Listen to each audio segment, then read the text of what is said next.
toujours va également porter sur cette histoire très inspirante, très belle de Grâce qui est une femme passionnée, ambitieuse et pleine de rêves. Alors, après beaucoup d'années d'efforts, elle a enfin obtenu le poste qu'elle désirait, un bel appartement et des amis sur qui elle pouvait compter. Comme tout le monde aimerait bien être dans cette situation de grâce. Mais un jour, tout s'est écroulé. Elle a perdu son travail, les amis l'ont abandonnée, elle a perdu son appartement à cause d'une erreur qu'elle n'avait pas commise. Son fiancé également l'a quittée et tous ceux qui l'appelaient amis ont également disparu. Alors, pendant des mois, Grâce a douté de Dieu et dit pourquoi Dieu m'abandonne, pourquoi il me laisse subir autant d'échecs, autant de déceptions. Voilà, elle s'est éloignée de Dieu, mais ne comprenait pas pourquoi tout ce qu'elle avait bâti s'était effondré, voilà, d'un coup, mais dans son silence et ses larmes, parce que c'était une femme qui priait, elle a commencé donc de nouveau à prier le Seigneur, et puis un jour, pendant qu'elle lisait le psaume 34, verset 19, elle a lu ce verset qui dit: le malheur atteint souvent le juste, mais l'Éternel l'en délivre toujours. À ce moment-là, elle a senti ce déclic, elle a senti son cœur s'apaiser malgré cette situation assez compliquée qu'elle traversait. Et puis, peu à peu, Dieu a commencé à rebâtir ce qu'elle croyait perdu. Elle a trouvé un nouveau travail bien meilleur que l'ancien et a découvert une communauté de foi qu'il a restaurée. Elle a donc compris que ces échecs n'étaient pas une fin, mais une transition, un passage pour la conduire vers un plan plus grand. Après ce moment de restauration-là, Grâce a donc témoigné aujourd'hui que Christ est capable de transformer les ruines en fondations solides. Je vais reprendre ce témoignage de Grâce pour vous, pour moi. Christ est capable de transformer les ruines en fondations solides parce qu'avec Dieu, même quand tout semble brisé, il y a toujours un relèvement possible. Apôtre, cette histoire.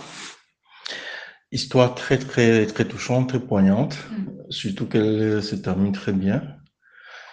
Oh, grâce, ce que je peux dire déjà, c'est félicitations d'avoir traversé autant d'épreuves et d'être toujours debout. Il y en a qui se seraient jetés dans les plus grands tourments juste pour échapper encore à la déception. Donc c'est déjà quelque chose de bien que grâce ait pu sortir de là. Mais est-ce que c'est facile? Est-ce que c'est aussi facile que ça? C'est justement les questions qu'on se pose. Non, est-ce que c'est aussi facile que ça? Est-ce que une autre personne que Grâce aurait eu la justesse ou bien la présence d'esprit de pouvoir se tourner vers le Seigneur? Ça, c'est la question à laquelle il faut qu'on réponde, parce que c'est facile d'écouter comme ça, mais à la place de Grâce, je suis pas sûr forcément que tout le monde aurait tenu. Voilà, on aurait certainement abandonné, mettre la prière de côté et dire simplement: Dieu nous a abandonnés, je ne suis pas faite pour venir du meilleur. Mais ce qu'on oublie, c'est que le temps de Dieu, ce n'est pas notre temps. Alors, on va directement plonger dans les échanges de ce matin avec vous. On va décrypter cette histoire à partir du questionnaire que nous avons préparé. Mais avant, il est important de savoir, de définir même ce que c'est que l'échec, ce que c'est que les déceptions. Que signifie pour nous échouer avec Dieu? Alors, pour moi, échouer avec Dieu, c'est ne pas atteindre les objectifs qu'on s'est fixés vis-à-vis de notre relation personnelle avec Dieu et de notre plan de vie. Ça, c'est l'échec. Ne pas atteindre des objectifs qu'on s'est fixés. Maintenant aussi, l'échec ou la déception peut être le fait de s'arrêter en chemin, c'est-à-dire de ne pas arriver à destination. C'est-à-dire commencer un projet, par exemple, et avoir dans la vision de ce projet une certaine image de ce qu'on veut atteindre. Mais malheureusement, à cause de certains incidents, ne pas arriver à cette vision-là, s'arrêter en chemin de façon prématurée. Voilà. Échec aussi, dans le sens spirituel, c'est une forme d'avortement. C'est-à-dire que ne pas réussir à produire un résultat durable. C'est-à-dire investir, mais dans chaque investissement, se retrouver à la fin de l'investissement sans un résultat durable. Ça aussi, c'est l'échec parce que vous pouvez ne pas avoir perdu votre travail, votre emploi, avoir travaillé 35 ans, 40 ans dans la même entreprise, mais au moment où vous prenez votre retraite, il n'y a rien de palpable. Ça, c'est un échec. L'échec, c'est pas forcément quand on vous vit du travail ou bien quand vous perdez une connexion ou un contact. Vous pouvez même être là, travailler des années, mais à la fin, quand vous faites le bilan, vous n'avez rien reçu ou bien vous n'avez rien perpétué dans le sens où vous avez travaillé un peu comme en vain. C'est aussi ça l'échec. C'est une forme d'avortement, c'est une forme d'arrêt prématuré et c'est aussi parfois dévier des objectifs que vous aviez au départ. Par exemple, je prends quelqu'un qui voulait, je sais pas moi, être producteur de manioc et qui se retrouve en train de vendre du sable parce que à un moment donné, il a coincé et puis il a dû s'échapper, faire autre chose. C'est aussi ça l'échec. Donc l'échec a plusieurs dimensions selon la position dans laquelle on se place et selon aussi les objectifs qu'on se donne. Maintenant, dans le sens spirituel, le chrétien, lui, il échoue quand il voit que sa vie ne produit pas le résultat de ce que la parole de Dieu dit. Ça aussi, c'est un échec. Ça dit que vous servez Dieu. Et quand vous lisez la Bible, vous voyez qu'un chrétien doit prospérer, un chrétien doit être en santé, un chrétien doit se marier, avoir des enfants. Et puis vous voyez que soit vous n'avez pas de mariage, soit vous n'avez pas des enfants, soit vous ne prospérez pas, vous êtes pauvre. En fait, c'est un peu comme le contraire de ce qui est censé être dans votre vie. Ça aussi, on appelle ça échec. Donc voilà un peu les dimensions de l'échec compte tenu des différents paramètres dans lesquels on peut se placer. Alors, grâce, elle priait Dieu. Elle priait Dieu. Elle se dit, voilà, comme vous le disiez tantôt, je mérite tout ce que Dieu a prévu pour moi parce que lui-même me dit dans sa parole que je connais les plans que j'ai formulés pour vous, les plans, les projets de paix et non de malheur. Voilà, voilà. Mais grâce qui prie et puis elle se retrouve qu'elle a tout perdu, elle se dit, voilà, échoué. Elle a échoué certainement avec Dieu. Comment comprendre ça? Pour le cas de grâce, spécifiquement pour grâce, quand je fais l'analyse de son histoire, je me rends compte que l'échec de grâce venait de Dieu. Je vais m'expliquer. Je pense très fortement que Dieu a sponsorisé l'échec de grâce, ou bien que Dieu était derrière son échec, ou Dieu voulait qu'elle échoue. Parce que regardez un peu, quand vous analysez une dame, regardez son histoire. C'est une dame épanouie, qui trouve un boulot, qui a des amis, qui a un fiancé. Ça veut dire que tout marche à première vue. Et après, pour une histoire, je ne sais pas quoi qui se passe en entreprise, elle se retrouve en train de perdre le boulot. Après avoir perdu le boulot, elle perd immédiatement les amis. Et après avoir perdu les amis, elle perd le fiancé, elle se retrouve sans rien.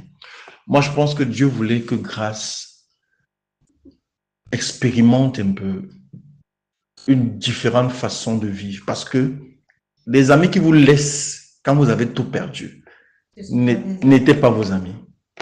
Un fiancé qui vous laisse parce que vous ne travaillez pas, vous passez des difficultés, c'était pas un fiancé.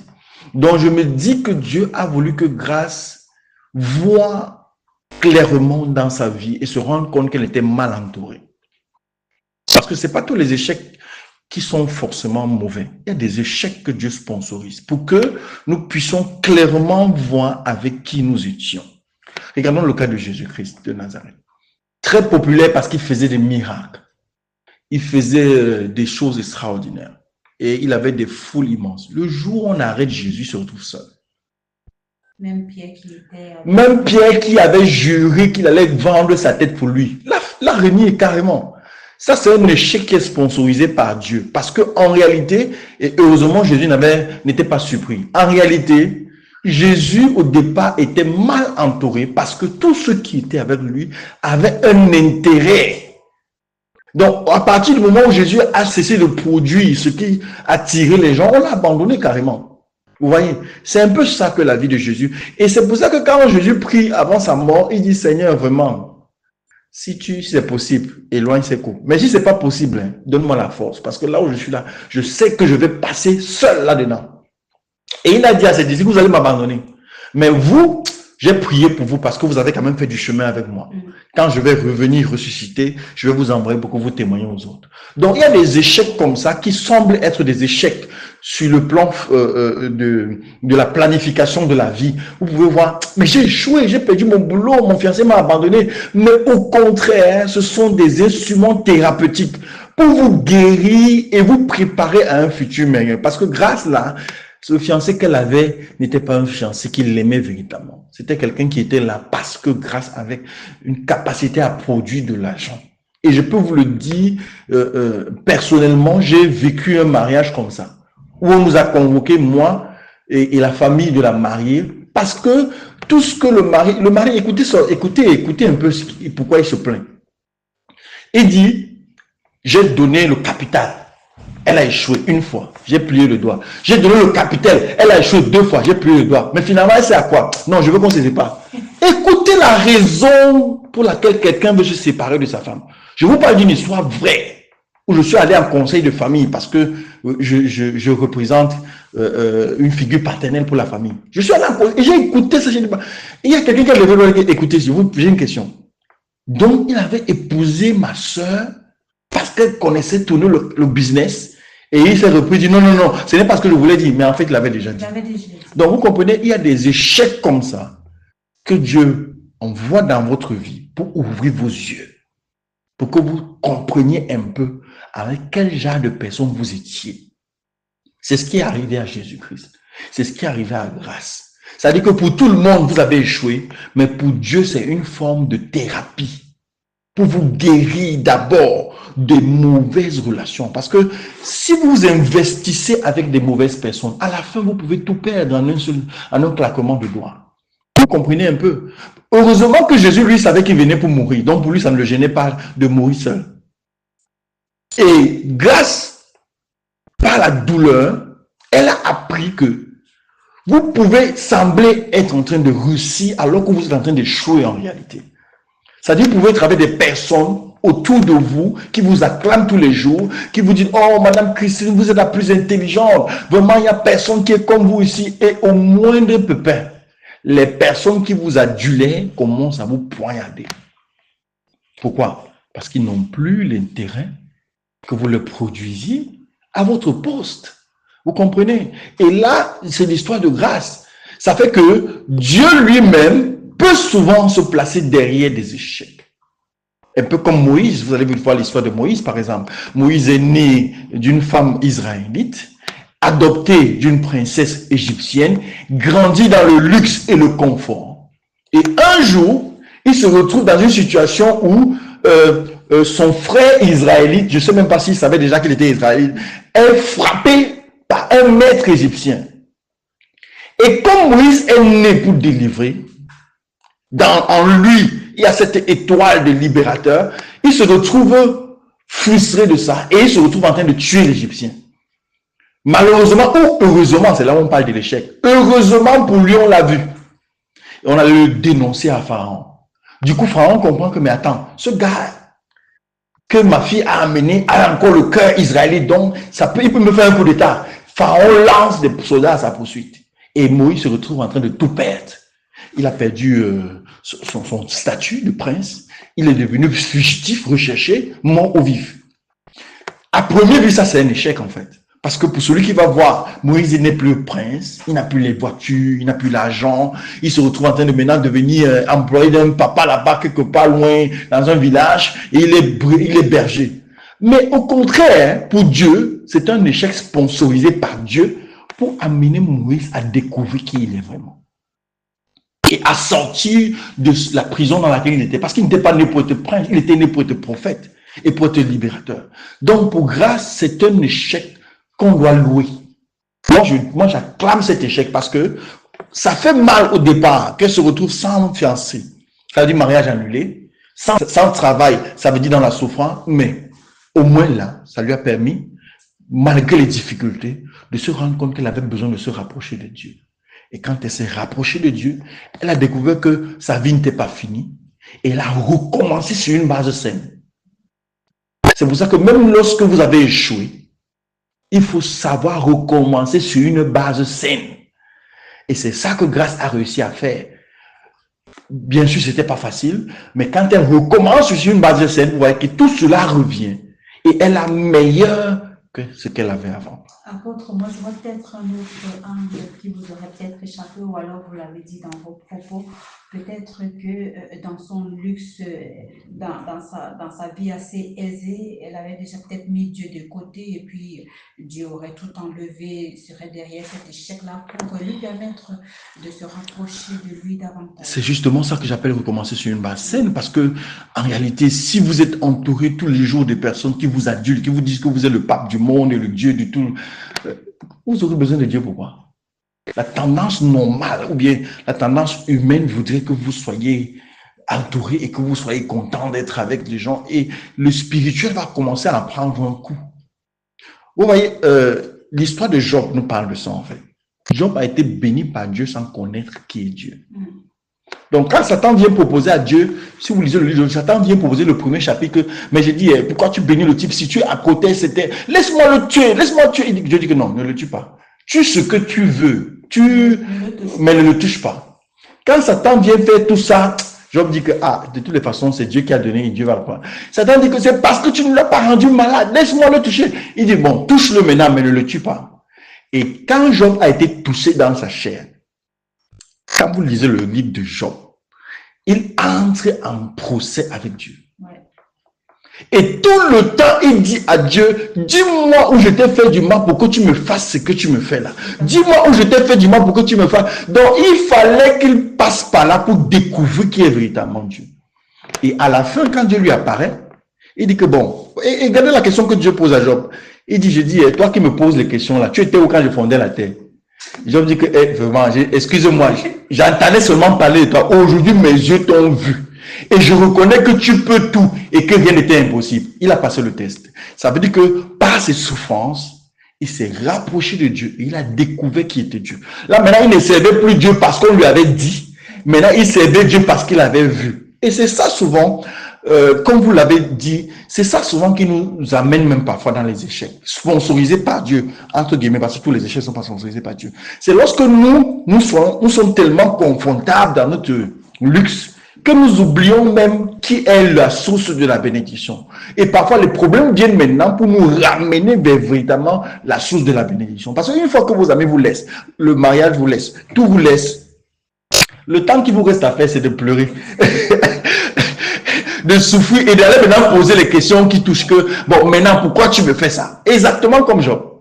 Et là, ça vous donne, ça vous met dans une atmosphère propice à la prière et à la méditation. Et moi, ce qui m'inspire dans l'histoire de Job, c'est cette confiance-là qu'il a toujours eue en Dieu. Il ne l'a jamais trahi, il ne l'a jamais outragé. Voilà. Malgré tout ce qu'il traversait, malgré tous ces biens qu'il avait perdus, il est resté fidèle. Voilà, c'est ce que je voulais dire, la fidélité voilà, qu'il avait avec Dieu. Voilà. Maintenant, on va parler des déceptions. Pourquoi celles-ci peuvent parfois être nécessaires pour notre foi? Comment elles peuvent nous permettre de grandir dans notre foi? Déjà parce que la déception a ceci, c'est qu'il touche les émotions. Elle touche les émotions. Et vous savez, l'homme est un être, comment je veux dire? L'homme est un être essentiellement spirituel. Je vais donner un peu la composition de l'homme. L'homme est un esprit qui possède une âme et qui habite dans un corps. Et l'âme de l'homme, c'est le centre de décision. C'est là-bas que transitent toutes les décisions que l'on prend. Et c'est là-bas que résident les émotions. La déception a ceci que elle peut réveiller les émotions les plus enfouies en nous. Ça dit que quand vous mangez bien, vous buvez bien, vous ne connaissez pas ce que c'est que la tristesse. Vous pouvez être triste pour 2 minutes, 3 minutes. Mais quand on vous enlève la nourriture, on vous enlève la boisson, vous connaissez la véritable tristesse parce que votre âme commence à redouter la mort. Et c'est là où Dieu se trouve. Lorsque l'homme est dans la plus profonde détresse, Dieu se révèle à lui. Vous connaissez le livre de Jérémie qui dit « Invoque-moi au jour de quoi ?» De la détresse et je te répondrai. Dieu, dans ses mystères, a choisi les moments les plus profonds de tristesse, de détresse et de souffrance émotionnelle pour se révéler aux hommes. C'est pour ça que la déception peut être un très grand tremplin pour la prospérité de votre relation avec Dieu. C'est-à-dire que quand vous traversez la déception, quand vous traversez les plus profonds ravins des déceptions et des tristesses, Dieu est plus proche de vous. C'est bizarre, mais c'est comme ça. C'est bizarre, mais c'est comme ça. C'est comme ça qu'il veut se révéler. Parce que quand l'homme est encore très sûr de lui, il est arrogant, il est orgueilleux. Parfois, il se dit, mais pourquoi je vais prier? Vous n'avez pas entendu les gens souvent me dire que je sais que Dieu m'aime. Je sais, j'ai pas besoin de prier longtemps. Il m'exauce déjà, touche un peu à ce qu'il mange et à ce qu'il boit. Touche un peu à sa sécurité. Tu vas te rendre compte que là, il va entrer soit en dépression, soit en souffrance émotionnelle, soit dans les pleurs.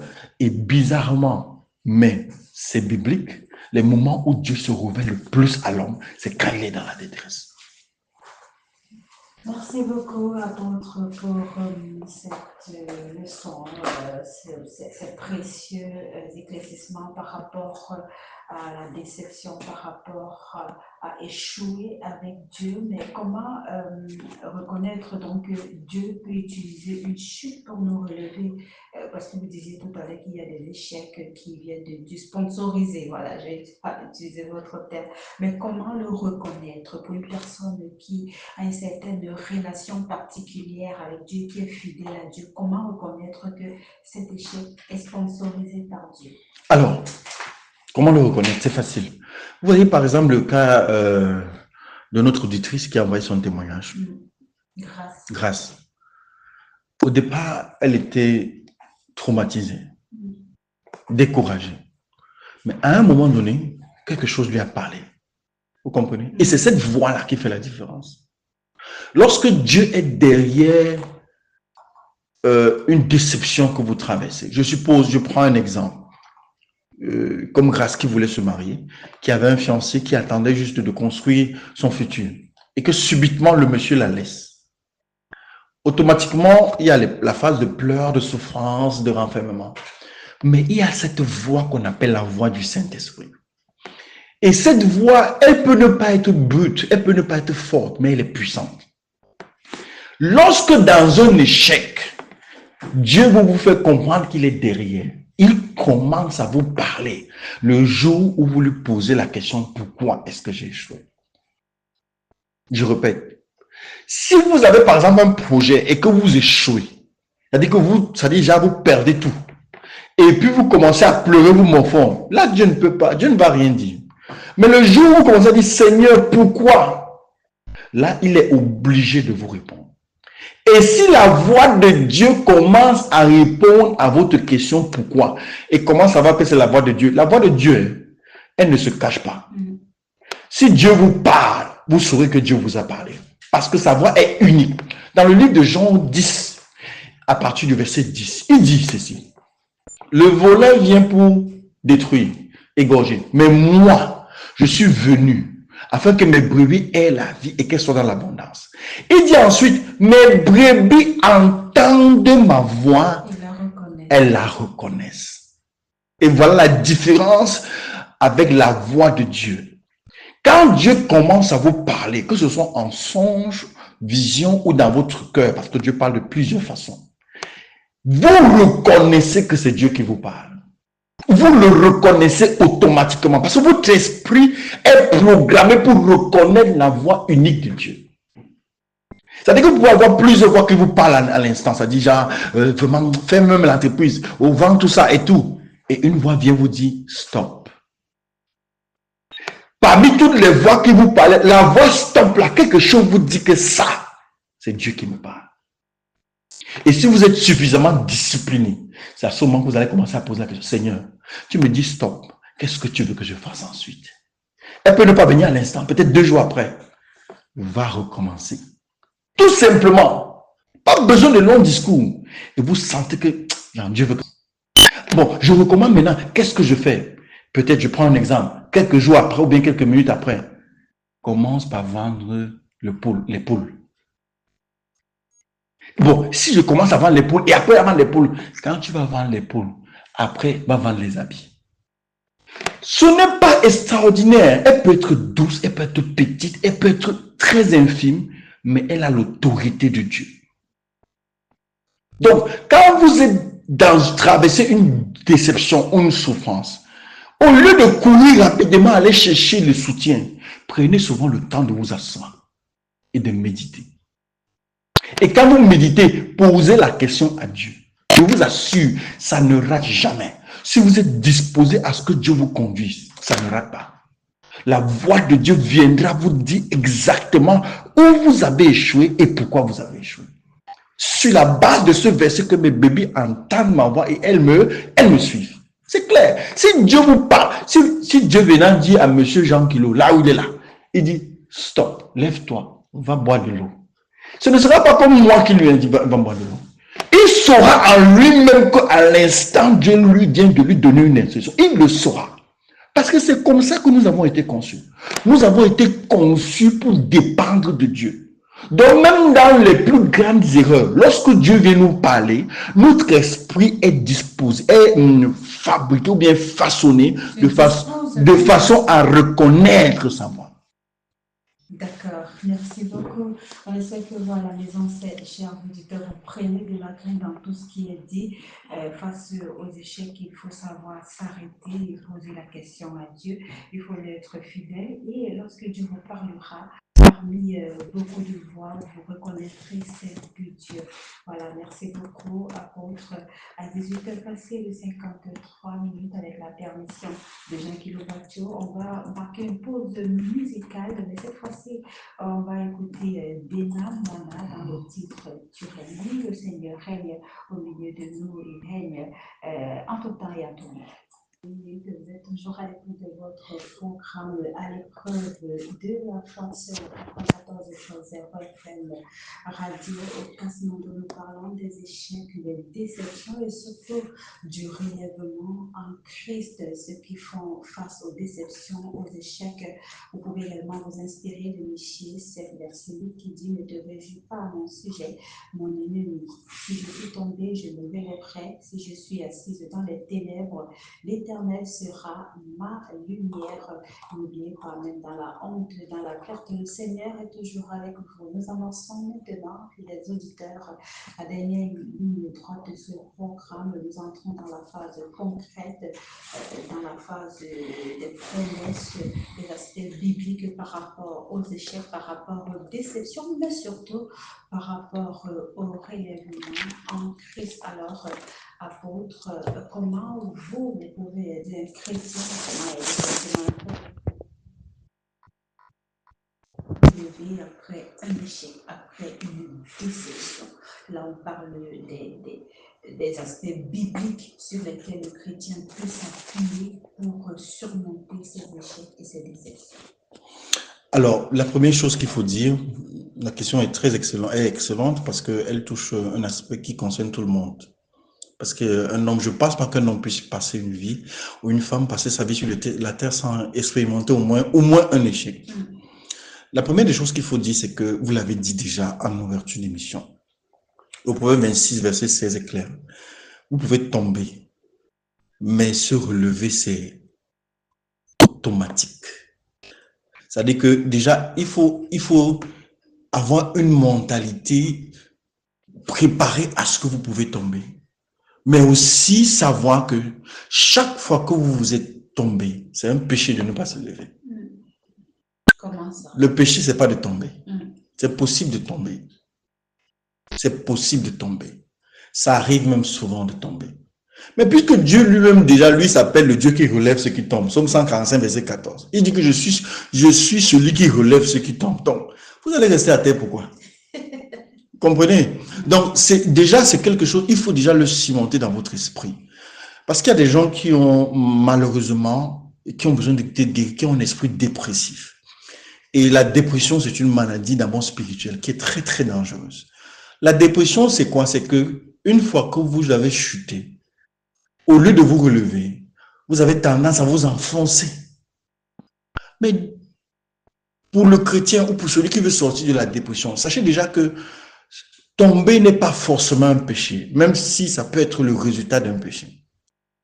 C'est pas forcément un péché. Et même lorsque c'est un péché, il faut se relever.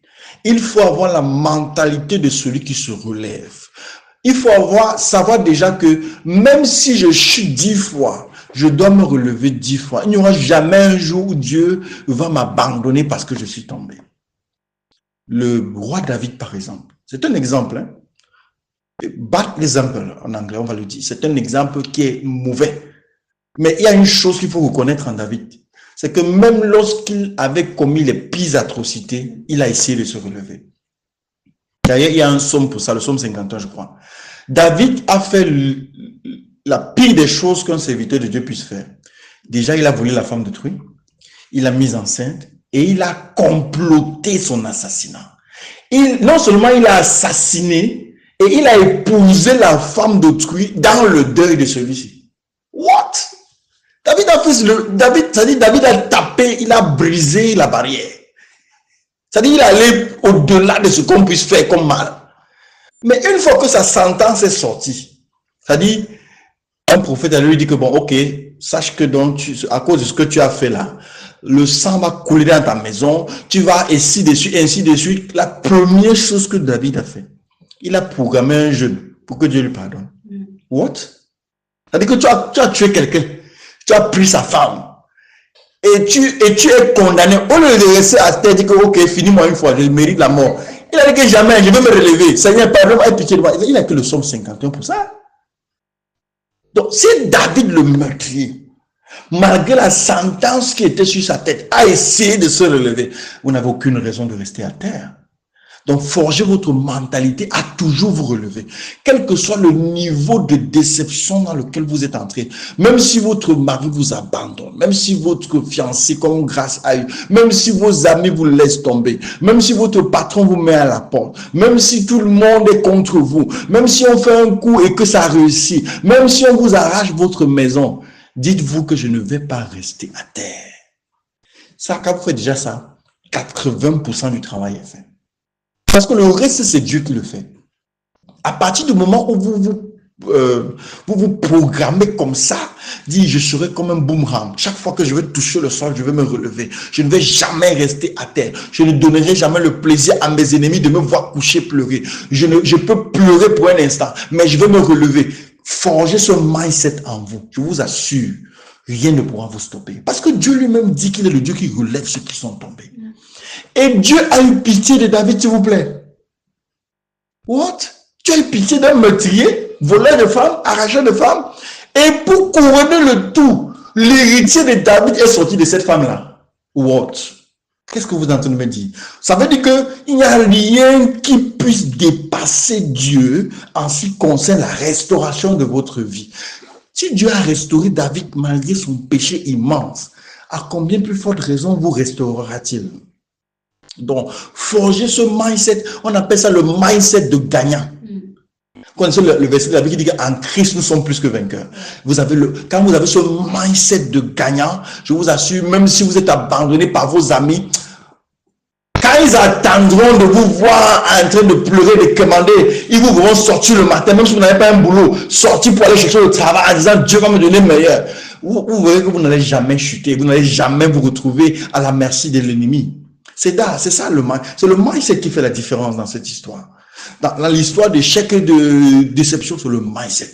Une fois que votre mindset est forgé pour la victoire, genre, même si je chute, même si je tombe, même si je suis abandonné, même si tous mes projets échouent, je vais me relever parce que Dieu est avec moi. Vous avez fait le plus gros travail. Parce que le reste du travail, bien sûr, c'est d'aller dans la présence de Dieu. Et maintenant, dans la présence de Dieu, il faut aussi avoir ce qu'on appelle la remise en question. C'est bien beau de tomber et de se relever. Mais pour ne pas tomber demain, regardez pourquoi vous êtes tombé. Et les chrétiens ont l'habitude souvent de louer Dieu parce qu'il les a relevés, mais de ne pas louer Dieu pour les leçons qu'ils ont apprises lorsqu'ils sont tombés. Parce que dans chaque fois qu'on tombe, il y a une leçon à tirer. Moi, par exemple, il y a plusieurs choses dans lesquelles je suis tombé. Et ce qui me réjouit, ce n'est pas que je me suis relevé. Ce qui me réjouit, c'est que je suis allé à l'école. C'est-à-dire que quand je suis tombé, la douleur que j'ai eue là était une école qui a ouvert mes yeux sur les erreurs que j'ai faites. Parce qu'il y a une chose qui est certaine. Si vous tombez aujourd'hui et que vous n'apprenez pas de cette chute, demain vous retomberez de la même façon. Donc chaque déception est une école. Ou d'abord, au lieu d'accuser les autres, parce que malheureusement, quand je reçois les gens qui se plaignent, 99% de personnes accusent. Est-ce que je peux te voir papa aujourd'hui? Oui, tu peux me voir, viens. Quand il vient, s'il parle 99 fois sur 10, c'est mon mari, ma soeur m'a fait, mon frère, mes collègues, vraiment on ne m'aime pas, vraiment dans mon commerce, et tu te rends compte qu'il a, elle a, et c'est comme ça que vous passez à côté de l'opportunité de changer et de devenir meilleur. Dans vos échecs, n'accusez personne. Revoyez-vous d'abord. Ça dit une introspection. Bon, on va dire les mots simples, hein, parce que l'introspection, je ne suis même pas sûr que je sais ce que ça veut dire. Ça veut dire que tu t'assois, tu te regardes en face, tu fais comme si tu es en face, et tu te poses la question à toi-même, pourquoi est-ce que Patrick, toi tu es tombé, pourquoi? Qu'est-ce qui t'a manqué? Pourquoi pas se mettre devant un miroir? Voilà, mets-toi devant un miroir, fais tout pour que tu ne parles pas de ceux qui t'ont humilié. Parle de toi. Parce que si tu changes à l'intérieur, ils n'auront plus accès à ta vie. Si tu changes, c'est pour ça que Jésus a dit quand Judas, vous savez, quand Judas, il y a une femme qui est venue dans les évangiles. Elle a versé le parfum sur les pieds de Jésus. Ha! Judas a fait grave. Vous voyez, elle gaspille. Parce qu'il était c'était un bandit en fait. Elle gaspille. Elle prend 1 million pour te mettre le parfum. Seigneur, si elle avait vendu ça, même si elle prend le parfum de 15 000, ça devait faire quoi? Elle avait vendu ça. On devait distribuer l'argent aux pauvres. Jésus savait que ce n'était pas pour les pauvres qui s'inquiétaient. Il s'inquiétait parce qu'il a vu l'argent qu'il pouvait voler facilement, qui a été gaspillé. Et Jésus leur a dit que mon frère, vous avez les pauvres tous les jours. C'est pas aujourd'hui que tu vas me montrer que tu aimes les pauvres. Tous les jours, vous avez les pauvres avec vous. Il n'y a pas un jour où il n'y aura pas les pauvres. Même quand je ne serai pas, il y aura les pauvres. Allez démontrer ça là-bas. Ne viens pas démontrer ça ici. Une façon de dire quoi? Que ce n'est pas en accusant les autres que vous allez progresser. Regardez d'abord vos propres tares. C'est-à-dire, dites-vous la vérité. Je suis tombé parce que, 1, je suis trop léger dans la prière. Je suis tombé parce que, 2, je fais trop confiance aux amis plutôt qu'à Dieu. Je suis tombé parce que je n'ai pas de relation personnelle avec Dieu. Je suis tombé peut-être parce que je n'avais pas assez de conseillers dans cette affaire. Je suis tombé parce que je suis trop arrogant. On ne peut pas parler. Parce qu'il faut dire, personne ne tombe par accident. Il y a toujours les signes. Ne fais pas me dire que vraiment, j'ai échoué, vraiment, ça n'a pas marché. Ça m'a seulement surpris un matin. Il n'y a aucun échec qui vous surprend un matin. Tous les échecs sont programmés. Ça veut dire que si vous êtes lucide, vous pouvez voir quelqu'un qui engage un projet et savoir qu'il va échouer. Parce que les échecs se programment dans les mauvaises gestions, des relations. Qui sont ceux qui sont autour de vous? Si vous gérez mal ceux qui sont autour de vous, vous allez échouer. C'est clair. Un peu comme un homme qui choisit une mauvaise femme, il va échouer. Ne me dis pas que non, elle veut me faire, je suis fort. Écoute, le bavardage que la femme fait chaque jour dans ta tête, inutile là, ça peut te faire mourir à 50 ans alors que tu veux mourir à 75 ans. Allez voir les médecins, vont vous dire que si vous épousez une mauvaise femme ou un mauvais mari, vous allez finir avec l'hypertension, vous allez mourir très tôt de stress. Oui, c'est clair, c'est clair. Donc si vous faites un mauvais choix au niveau de votre entourage, même Dieu ne peut pas vous sauver, vous allez échouer. Mauvais choix seulement au niveau de l'entourage. Il dit que même Dieu le Tout-Puissant ne peut pas vous sauver. Dieu peut bien programmer votre voie pour le succès, mais votre entourage va vous effacer. Comment je suis dit? C'est pas pour rien que quand Jésus voulait aller prier là, il a seulement pris Pierre, Jacques et Jean. Il pouvait tenter de prendre Judas. Il ne pouvait pas tenter de prendre Judas. Judas était un investissement à perte. Quand il a prié au ciel, il a dit Seigneur, j'ai dit merci, parce que tout ce que tu m'as donné, j'ai perdu. Et c'était le vendu qui devait se vendre lui-même. C'est parce qu'il a dit ça au Seigneur. Donc il savait déjà que même si le type est à côté de moi, je ne peux rien faire de sérieux avec lui. Si vous n'arrivez pas à gérer votre entourage, sélectionnez ceux qui participent à vos projets, vous allez échouer. Qu'on ne vous mente pas, vous allez, même si vous passez la nuit à prier à l'église, le lendemain matin, là, ils vont vous attendre, ils vont vous faire échouer. Donc, quand vous faites l'introspection, interrogez-vous sur ceux qui étaient avec vous. Un peu comme Grâce. Elle n'était pas avec un fiancé, elle était avec un profiteur. Il y a beaucoup de femmes aujourd'hui qui ont des fiancés, ce sont des profiteurs. Et je prie même que Dieu les fasse échouer le mariage là pour qu'elles ouvrent les yeux. Parce que c'est encore plus dangereux que vous entrez dans le mariage avec quelqu'un et que vous ne saviez pas, comme un cas de mariage qu'on a géré une fois. La dame avait le visa, c'est une histoire vraie. Elle avait le visa pour les États-Unis. Le gars a sauté dessus. Quand ils sont fiancés, l'entreprise a annulé les voyages. À quelques jours du mariage, il a dit, j'ai dit, donc ne pas appeler aux États-Unis.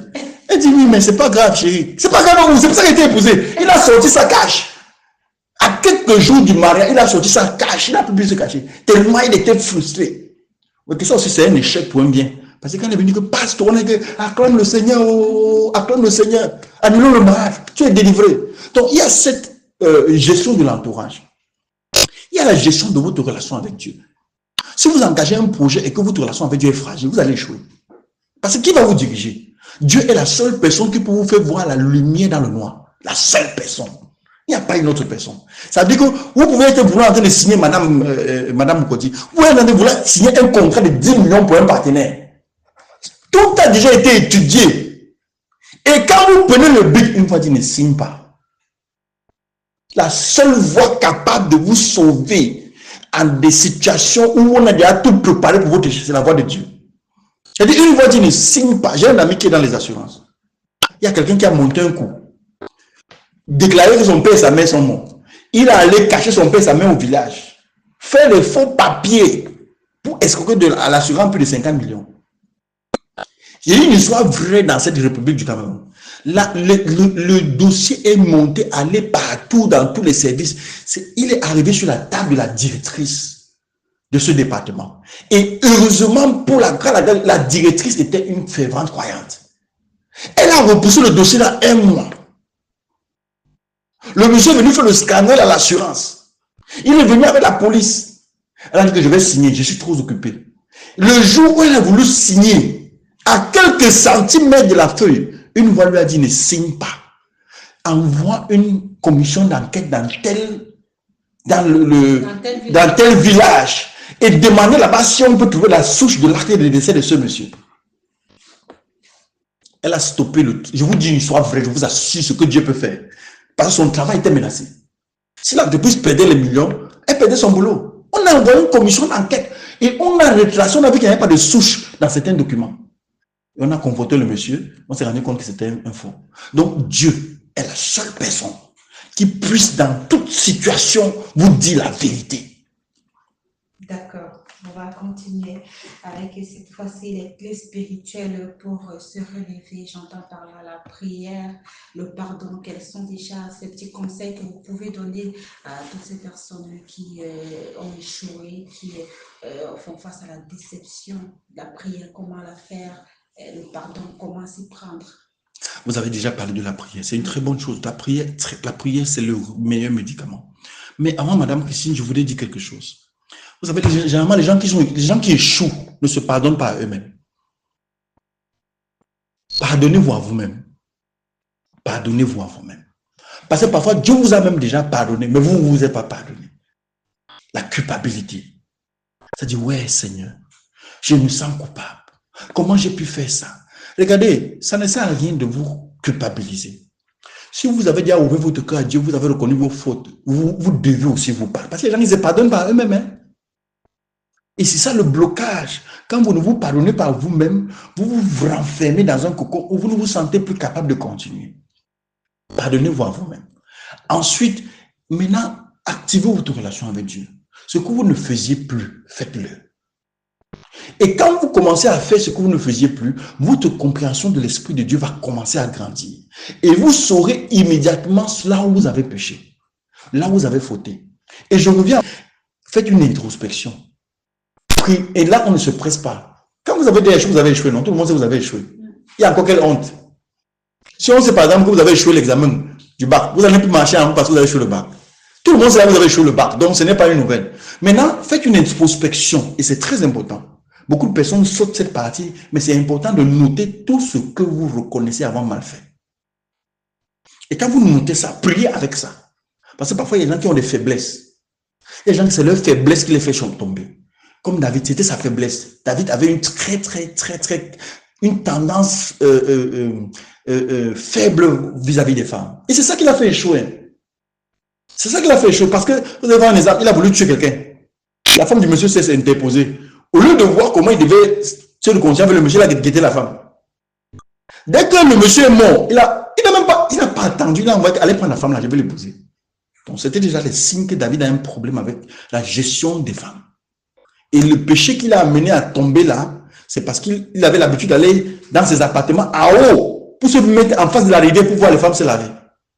Il avait déjà une faiblesse avec les femmes.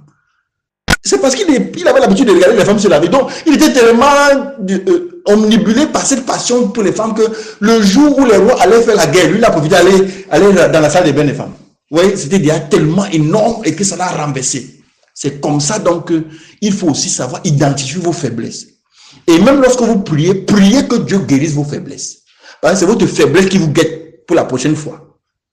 Donc, travaillez vos faiblesses. Travaillez vos faiblesses. C'est pour ça que Jésus a dit que si ta main, pour toi, une occasion de chuter, on n'a pas les si tu coupes, c'est pas pour dire que tu vas te couper la main. C'est pour dire que tu vas tout faire pour éliminer les sources de distraction qui t'amènent à chuter.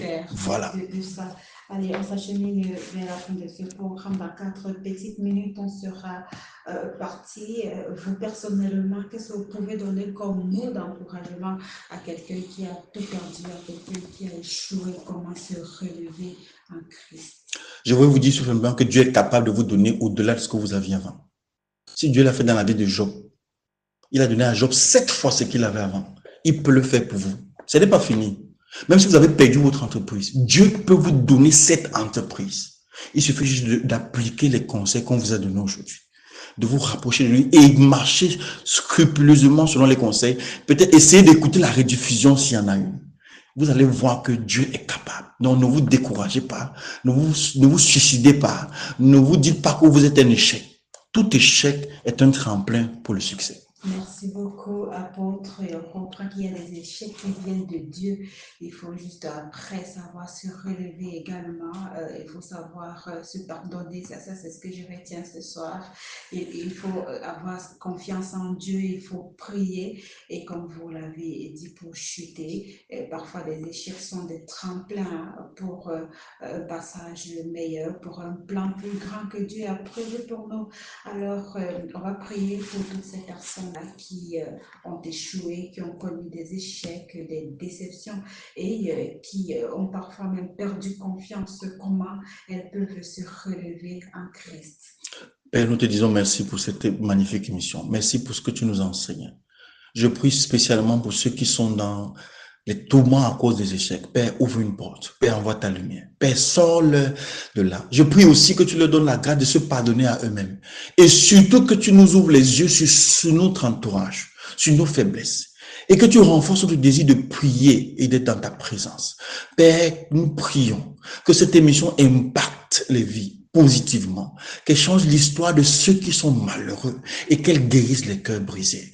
Père, c'est au nom de Jésus que nous t'avons prié et nous te disons merci parce que tu nous as accompagnés du début jusqu'à la fin. Au nom de Jésus, nous avons prié. Amen. Amen. Merci beaucoup, apôtre. Merci à vous également, chers auditeurs, de nous avoir écoutés. Souvenons-nous, le relèvement en Christ n'est pas une possibilité, c'est une certitude face aux échecs, face aux déceptions. Là où tu es tombé hier, Dieu te relèvera demain. Restons dans cette foi vivante et espérante. Merci à vous, apôtres. Au plaisir de vous retrouver certainement la semaine prochaine avec une nouvelle thématique. Pourquoi parler une nouvelle histoire inspirante comme celle de Grâce aujourd'hui. Ce sera un plaisir. Toujours à votre service. Allez, la semaine prochaine, on sera encore ensemble pour un nouveau thème assez inspirant que celui d'aujourd'hui. Que le Seigneur vous bénisse abondamment.